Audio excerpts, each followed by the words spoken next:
a second Egyptian sphinx, may have been discovered by construction workers, improving a major road in the city of Luxor. Officials say the statue, said to have a lioness body and human head, was unearthed between the two famed Nile-side temples of Karnak and Luxor. It is about 6 miles from the Valley of the Kings, the burial place of Egypt's ancient pharaohs. If the find turns out to be genuine, it could date back as far as 2,500 years before Christ, making it more than 4,000 years old. It has not yet been lifted from the ground, and no photos have been published, but officials say tourists are welcome to visit the construction site to see it. Muhammad Abdelaziz, Director General of Luxor Antiquities, said the structure would remain embedded in the soil for some time, due to the nature of the environment it is in, according to the magazine, Egypt Today.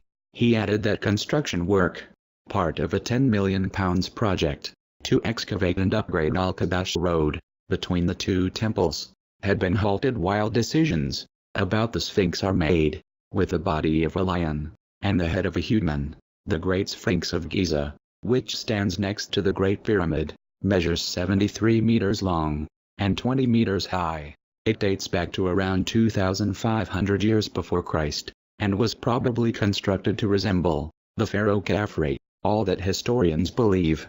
Now, I asking you, what do you believe about this story?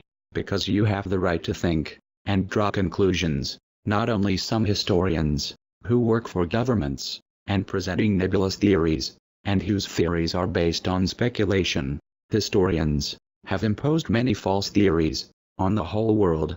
You believed them, just because their title was a historian.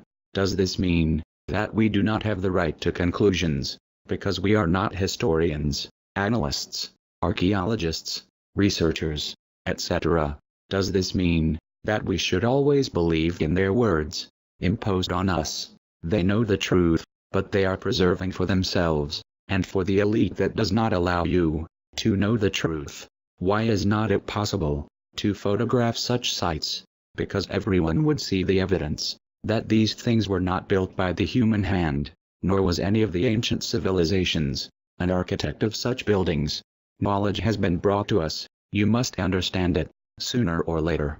They teach us wrong. It's their job.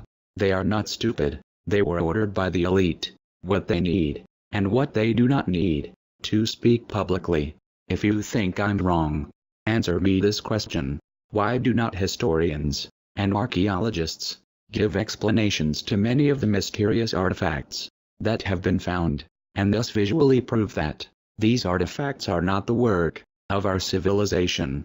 Then they defend themselves that they have no explanation, and it ends up with it. Why? Because they must not admit that many historical signs are actually the work of superior civilization. Learn, read and study.